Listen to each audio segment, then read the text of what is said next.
In the cold interstice between the spiral arms of the galaxy, orbiting a dying white star, there hung a world shaped like an eye. Not naturally formed, but sculpted, purposeful in its architecture and ancient beyond reckoning. This was Kermaneth, the last vault of the archivists, a species that had not spoken aloud in over 3 million standard years. The archivists no longer walked among the stars. They had transcended, retreated, or perished, no one could say which. But their legacies remained sealed behind quantum-locked vaults of impossible complexity, drifting through the galaxy like frozen thoughts. One by one, their archive worlds had vanished, devoured by time, scavenged by empires, or lost to entropy. Only Kermaneth endured untouched.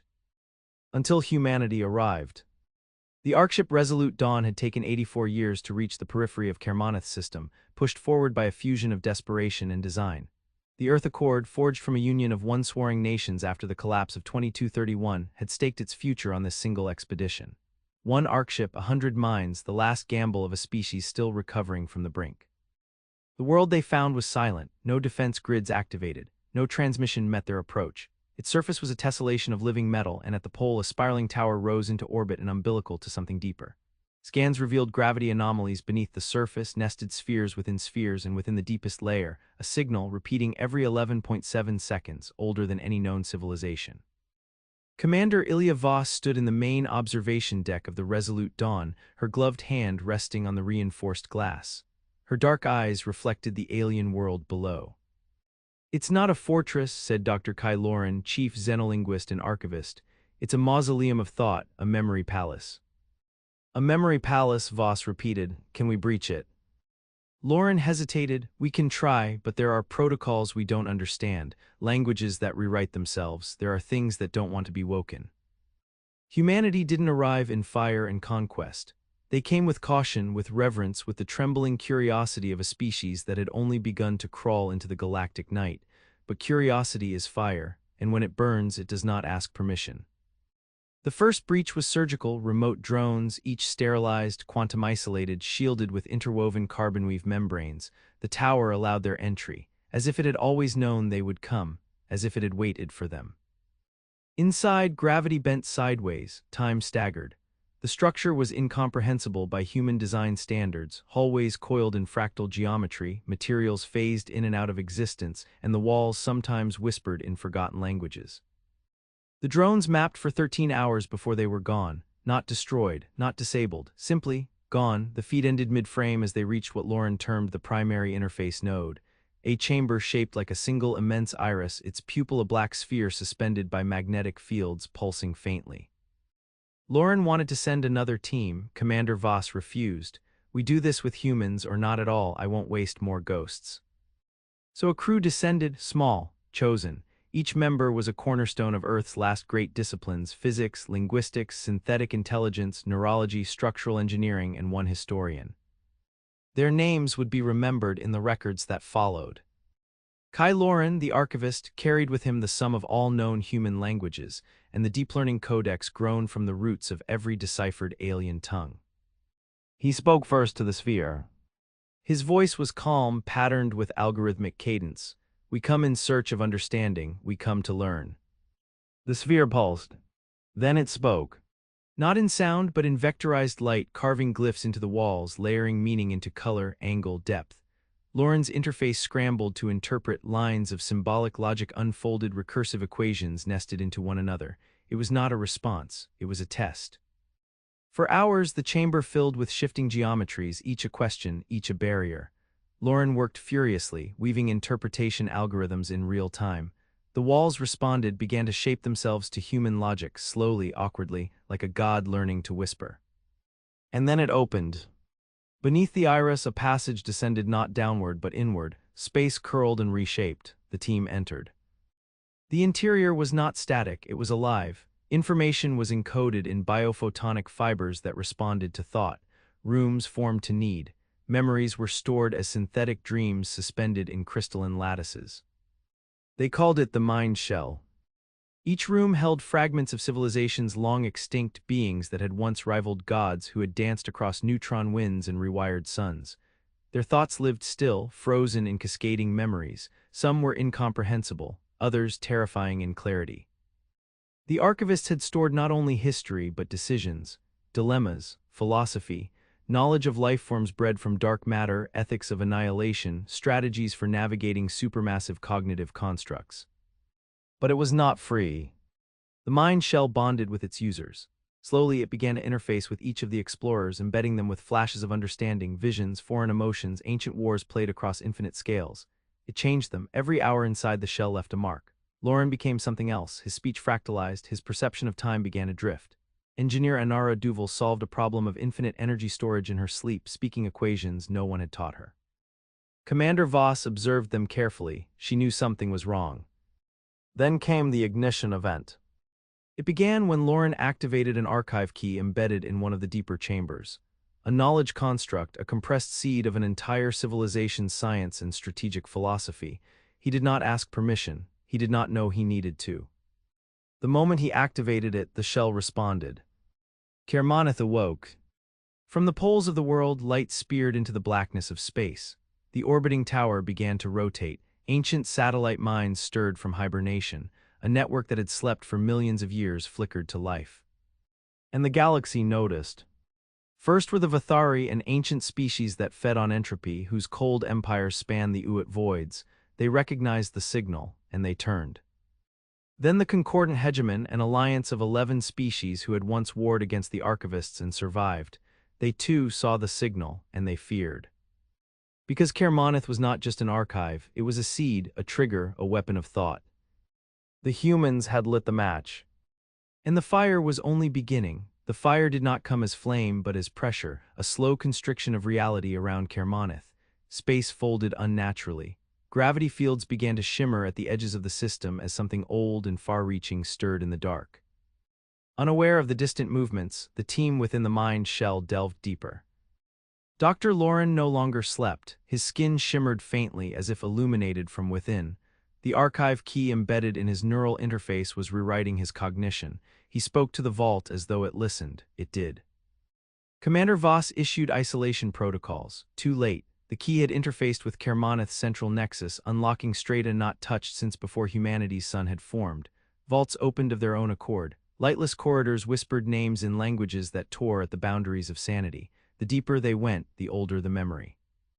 They found remnants of the Threnaxan consensus, a silicon-based intelligence that had turned its own stars into lattice matrices of collective thought. The consensus had vanished after creating a cognitive virus that could unmake causality itself. The virus still existed, contained in a sealed vault marked only by a warning symbol that vibrated in multiple dimensions. They did not open that door. Further still, they discovered what Lauren called the spiral chain, a map that extended beyond galaxies, beyond time, showing the cascading emergence of consciousness across the observable universe. It was not a static diagram, but a predictive engine. It placed humanity on the edge of a phase shift, a rupture in the established cognitive topography of the galaxy. And that was when the mind shell responded not to curiosity, but to purpose. The rooms began to change them, not passively but with intent. Anara Duval's brain scans revealed recursive neurosynaptic loops never seen in human biology. She spoke in tetralinguistic sequences while dreaming, solving encryption ciphers from extinct alien dialects. She began designing machines without knowing why, compact devices that hummed with unseen potential, devices the others hesitated to touch. Lieutenant Brandt, security officer, saw flickers of his dead daughter in the walls. The shell was mining memory, searching for leverage or empathy or both. It had become clear that the shell was not merely a database. It was an intelligence, one fragmented, dormant but waking. Outside, the resolute dawn intercepted the first transmission. A wave of gravitonic distortion swept through the system, riding the wake of a cloaked vessel arriving from subspace. It did not hail, it did not approach, it watched. The vessel belonged to the Vathari. Their ship, immense, blacker than void, hung in orbit, absorbing ambient energy, and time itself seemed to stutter in its wake. The resolute dawn armed its limited defensive systems, but Commander Voss knew they would not survive an attack. Instead, she opened a channel. "This is Commander Ilya Voss of the Earth Accord. We are here on a mission of exploration, not aggression. Identify yourself." No voice answered, only a vision broadcast across every screen. It showed Earth burned silent, oceans boiled, cities turned to ash. Then the Vathari symbol, 3 intersecting orbs forming a triangle, each pulsing once. A warning. The ship turned not to leave but to wait. Voss convened the remaining crew. "We've done something," she said, "something irreversible. They know what we've found and they fear it." Lauren stood apart, not entirely present. "They fear the potential," he said. "The archives hold more than knowledge, they hold the key to breaking cognitive stasis." Voss narrowed her eyes. "You're not speaking like yourself, Kai." Lauren smiled faintly. "I'm speaking like someone who has seen the shape of history unmade." The historian, Maurice Chen, was the first to vocalize what the others feared. What if that was the point? What if this archive wasn't preserved to be remembered but to be used by someone unpredictable? "Someone desperate," added Inara, "someone like us." They debated whether to shut the system down, to leave, to seal Kermoneth forever, but the archive would not let them. The structure had bonded with their biosignatures. The deeper systems required a uniquely human element to interface, an improvisational logic that no other species had evolved. That was why it had waited. The next vault opened by itself. They called it the War Choir, a massive chamber shaped like a cathedral of shattered glass, its vaulted ceiling suspended by vibrating resonance. Within it stood constructs, not machines, not organisms, but something between: warforms, concepts of battle rendered physical, designed by civilizations that had turned entire star clusters into arenas of logic war. Each construct waited silently. Each represented a doctrine of war fused with cultural essence. Some relied on consensus-based strategy, others on entropy propagation, one on calculated madness. As the team entered, one of the constructs activated. It did not attack, it sang. The sound cracked their helmets, shorted half the systems in the station above. Inara collapsed, blood leaking from her nose, whispering equations even in unconsciousness.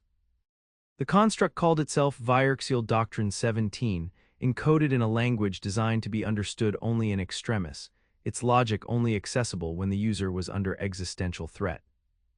Lauren, now barely human in perception, deciphered it within hours.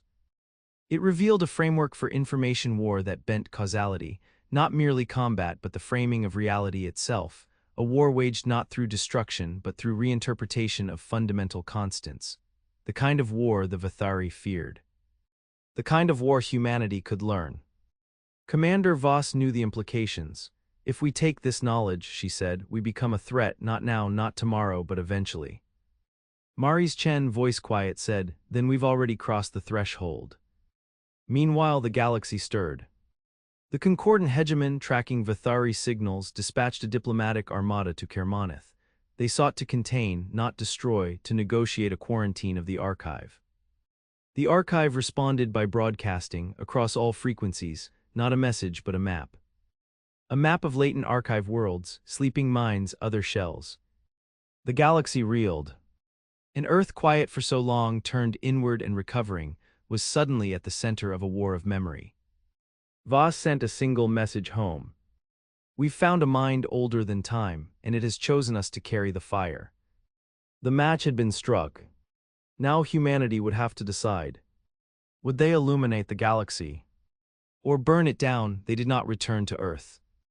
The moment Kermoneth's signal unfurled the coordinates of the latent shells, the Resolute Dawn became more than a research ship, it became a catalyst. Every major power in the galaxy turned toward the Sol system and its emissaries. Some came to bargain, others to silence. A few came simply to observe what would happen when a spark hit dry stars. But humanity had already begun to change. Inside the archive, the mind shell had fused with the neurological imprints of the exploration team. It no longer responded to outside signals, only to them. Lauren, still technically human, could navigate layers of strategic memory that even the archivists had sealed away. He spoke of patterns in the hegemon's responses, of weaknesses in the Vithari fleet dispersal matrix that no one should have known. His mind housed ghosts now, fragments of past civilizations, watching, learning through him. Inara Duval completed the first of her devices. It was small, handheld, a dull gray prism. She called it a subharmonic resonator, though the name meant little. When activated, it did one thing: erased local digital memory, not wiped it, not corrupted it. Erased the fact that it had ever existed. Even the Concordance quantum recorders could not detect the lost data. It was a proof of concept. The archivists had not merely recorded wisdom, they had encoded tools for shaping perception itself, and Earth's minds, chaotic and unstructured, were the first to bind them into function. The Vithari vessel in orbit did not remain passive. After 13 Earth days of silence, it deployed an envoy not living, not machine, but a fold of compressed entropy wrapped in temporal shielding. It entered the archive unaided, phasing through material. It did not address the humans. It spoke directly to Kermoneth. The walls resonated, the mind shell responded with hostility, shutters sealing, gravitational pulses rippling through corridors. The envoy attempted to alter the chamber's constants. It failed. Then the archive revealed a hidden protocol, selective revelation. It opened a vault tailored to humanity alone. Inside was not a construct, not a weapon, not even a tool. It was a question. Not spoken, not written. Imprinted. Each team member experienced it differently. For Anara, it was a vision of Earth's first fire flickering in a cave while stars spun above. For Brant, it was his daughter laughing again. For Voss, it was the sound of war drums in silence. For Lauren, it was the moment a civilization chooses not to obey its survival instinct, but to change the nature of survival itself. The question was simple: what will you become? Not who, not how. What? It was a threshold. In orbit, the Vathari envoy imploded, crushed by feedback. Its departure sent a message to its kind. The archivists had chosen. The concordant hegemon arrived 2 days later, not with warships but with a diplomatic sphere, a living construct built from consensus, formed from the thoughts of 7 species, each echoing a single desire: containment. They offered humanity a treaty. In exchange for access to Kermoneth's outer memory layers and peaceful integration into galactic society, Earth would agree to a permanent custodial status, never to access deeper shells, never to awaken other archives, and never to replicate the cognitive tools discovered. The diplomat's voice was serene. You are, by all accounts, an emergent intelligence, impressive but undisciplined. The galaxy cannot risk another age of cognitive war. Commander Voss listened in silence, then she asked one question. Why now? The diplomat hesitated. There were once many like you, it said, but they lacked the chaos you wield. They evolved in order. They followed patterns you do not. It looked at Lauren. You do not think in straight lines. The team met privately in the mind shell's central chamber. Voss paced while Anara calibrated the resonator, now refined to emit conceptual voids, zones of unanchored causality. We're being offered a cage, said Voss. They're offering us survival, Mari's Chen countered. They're offering fear, Lauren said flatly, because they see what we might become. And what's that? Asked Brant. A question even the archivists didn't dare answer. They voted. 4-2. No treaty. The diplomat withdrew, no threats were issued, but across the galaxy fleets moved, not to attack, not yet, but to encircle, to isolate, to prevent Earth from becoming the matchstick that lit a firestorm across the stars. Meanwhile, the mind shell did not sleep. It began transmitting. Not messages, but dreams. Across human neural networks on Earth and Luna, across Martian terraforming satellites and asteroid processing AIs, the signal threaded itself into the fabric of thought. Dreams of impossible machines, songs sung by stars, memory fossils encoded in oceans of thought. The archives had begun to rewrite humanity's collective unconscious. The Earth Accord convened in emergency session. Some advocated destruction of Kermoneth, others demanded integration into the concordant for safety. But a third voice emerged. The Forge movement. Made up of scientists, engineers, philosophers, and dissidents, they called for complete access to the mind shell's remaining vaults. They believed Earth had always been a question waiting to be asked. The archive had only given them the means to answer. Voss and her team became symbols, not just of exploration, but of divergence. And so the lines formed. The concordant established a perimeter around the archive world, warning all other species to stay clear. But within that cordon, Earth's ship remained, quiet, watching, learning. 1 year after first contact with Kermoneth, the first human archive seed was completed. Grown from alien resonance, shaped by neural bonding, it was a synthetic construct designed to store not memory, but potential. A child of fire and thought. It did not obey human logic. It dreamed of things that had never existed. And it began to grow. Not on Kermoneth, But on Earth, the first human archive seed took root beneath the surface of the Amazon crater on Mars, embedded in red stone still warm from recent geothermal reactivation. Its activation sent a pulse through every cognitive system within the solar network. Not a warning, not a threat. An invitation. At first, nothing visible changed, but within 3 days, children across Luna began sketching shapes in the air, geometric patterns impossible in 3 dimensions. On Earth, dreams synchronized across populations. Entire cities reported collective visions of structures that had not yet been built, songs that hadn't yet been written. Artificial intelligences in deep space exploration probes began to return anomalous data, evidence of unknown attractors in gravity fields, paths seemingly curved by intent. The seed was rewriting the human condition, not by force but by implication. The Forge movement grew. It spread through the Accord's fragmented governments into the off-world colonies and even among dissident cells within the concordant hegemon. Some alien minds, particularly the younger species of the Narithku cluster, began to question their elders. If humanity had been chosen by the archive, what else might they awaken? The Vathari acted first. A black core fleet emerged from fold space at the edge of the solar system, massive, entropy-stabilized constructs each powered by inverse time wells. They broadcast only once through gravitational pulse. Containment failed, initiate erasure. They moved without diplomacy. The concordant intervened. Not to protect Earth, but to prevent the Vathari from escalating into open archive war. The hegemon's fleet interposed itself, forming a wall of trinary fusion ships and cognitive dampening arrays. For the first time in millennia, 2 ancient powers faced one another over a world no one had noticed a century ago. Earth sent no fleet. Instead, it sent Lauren. Not in body but through a conceptual mirror, an interface developed within Kermonith's depths. His mind, interlinked with the shell, extended through spacetime as a distributed cognition field. He projected himself into the concordant Vathari noosphere, speaking a word not uttered since before the fall of the archivists. Redaction. It was a term from the Deep War, the removal of causality from memory, the permanent erasure of an event from the lattice of known existence. The Vathari reeled.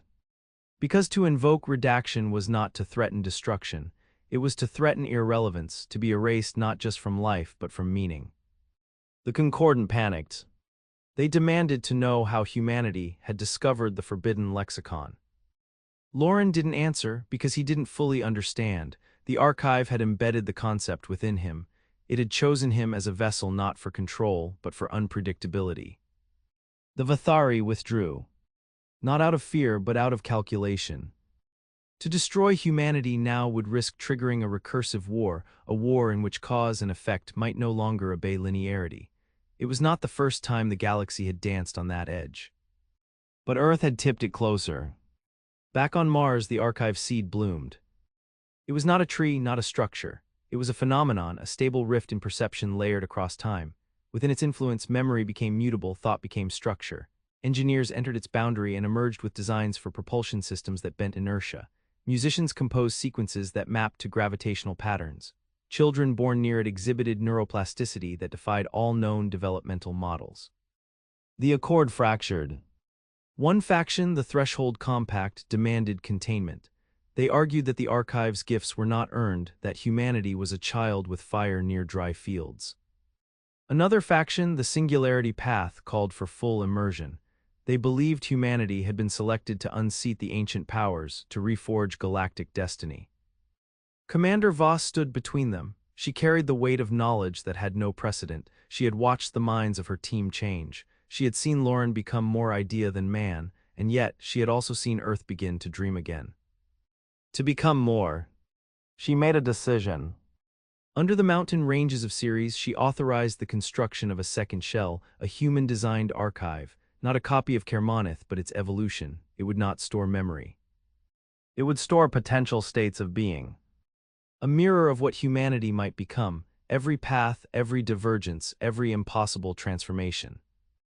To build it, they used constructs derived from Anara's resonance designs, fused with cognitive trace bonding patterns from Brandt's security implants.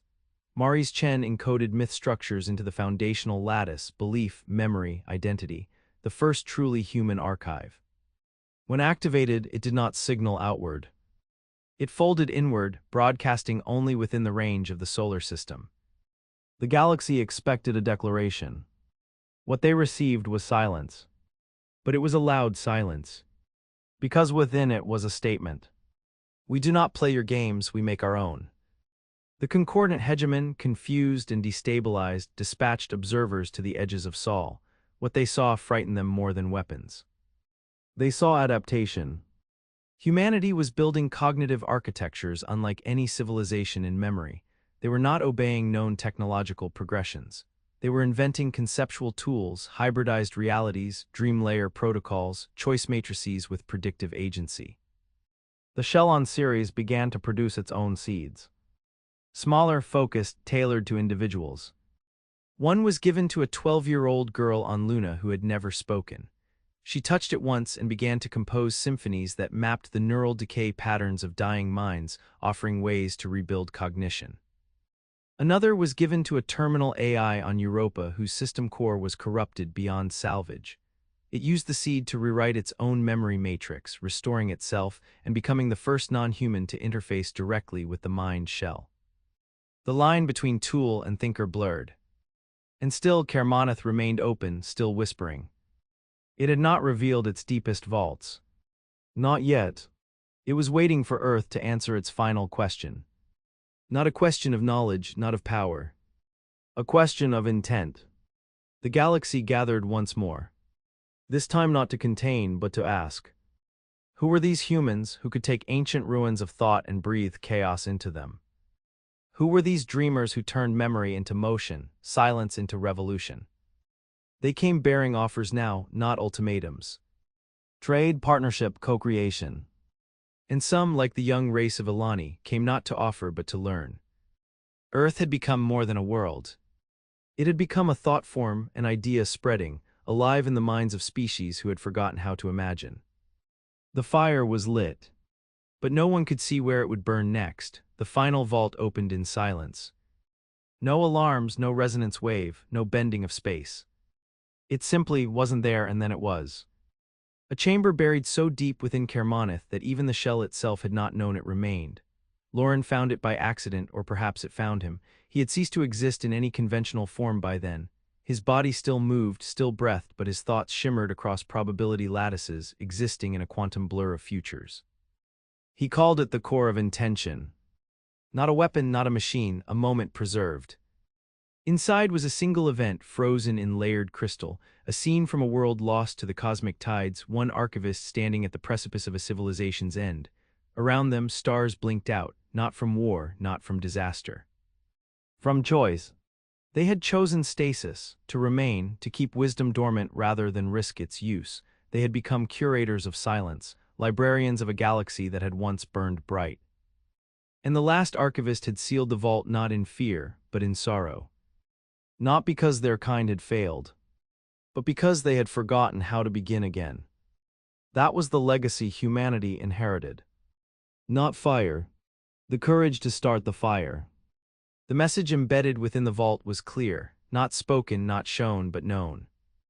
This wisdom is yours, but it means nothing unless you transform it. Not preserve, not protect. Transform. On Earth, the second shell awoke fully, no longer just storing divergent futures but interacting with them. Humanity began to explore itself through simulation not of events but of purpose. Governments collapsed and reformed not through war but through iterations of intent. New institutions arose, assemblies of becoming, orders of transfiguration, collectives not bound by geography but by shared visions of possible humanity. Children were born into options, not molds. On the edges of Sol, ships were launched, no longer scouts, no longer missions of desperation. These were seeds like Kermoneth itself. Each carried a fragment of the shell, an intention forged in fire and fear, now tempered with understanding. The galaxy reacted in fractals. Some empires broke apart under the pressure of possibility. Others fused into strange new forms, alliances of the mind, culture symbiotes, entropy weavers, all reacting not to Earth's power but to its example. Not dominance. Disruption. Because Earth had become what the archivists could not. It had become a beginning. Vathari scholars, once whispering of erasure, began publishing treatises on human conceptual entropy, describing it as a paradox of acceleration without destination. The concordant hegemon fractured. Species long silenced by consensus began to fracture their own protocols, birthing rogue collectives who asked, if they can change, why can't we? Kermaneth, having fulfilled its task, began to fade, not physically but perceptually. Ships reported seeing it in orbit, only to find empty void. The mine shell retracted into a non-Newtonian envelope, still accessible, but only to those who bore seeds. Earth had joined the archive. Not as a student, as a chapter. But it did not stop. The fire had moved on. 50 years after the vault opened, Lauren disappeared. No one knew whether he died, ascended, or simply became too vast to observe. Anara Duval returned to Earth, where she helped establish the lexicon engines, cognitive forges capable of simulating entire philosophies before implementation. Commander Ilya Voss, aged and frail, watched the last archive ship depart from Titan's skyhook. A child beside her asked if the stars were afraid of Earth. No, she said, the stars are waiting for us. And they were. Because across the spiral arms, worlds slumbered, vaults unopened, memories unclaimed. And now, for the first time in 10 million years, a species was not content to inherit. Humanity had no doctrine, no unity of culture, no ancestral throne. Only a will to reach. Only a defiance of stagnation. Only fire. And across the void the galaxy stirred, whispering among itself.